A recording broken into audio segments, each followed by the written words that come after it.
It's too early to understand the long-term effects of COVID-19, but for some long haulers, they are still reporting debilitating symptoms months after their diagnosis. Fox 4's David Sentendry has their story. It's just been a horrible ride.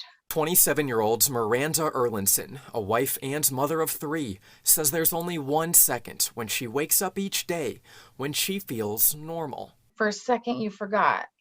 You forgot you were sick. You forgot about anything because it was just alarm, wake up. But in that second, when you lean over to get out of bed, it hits you so hard. Erlinson, who used to have the energy to run half marathons, is now a COVID-19 long hauler, someone who is still sick even after fighting off the virus.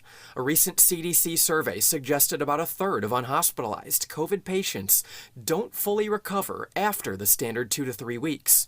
Erlinson said she became sick in March, now in December. You're waking up at 10%. And every night, you're back to 0%, and you're hoping that getting rest, you'll wake up better. She says she's developed chronic symptoms, including a condition that affects the heart called POTS. It stands for postural orthostatic tachycardia syndrome. Symptoms include an increased heart rate above 30 beats per minute, combined with low blood pressure upon standing.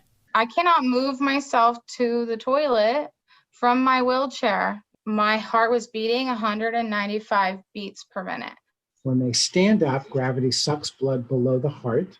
The heart becomes very, very empty, and that leads to a reflex response, which is a very high heart rate in the upright position. Dr. Benjamin Levine is a Parkland cardiologist. He's also a UT Southwestern professor of cardiology and runs a research institute for Texas Health Presbyterian Hospital.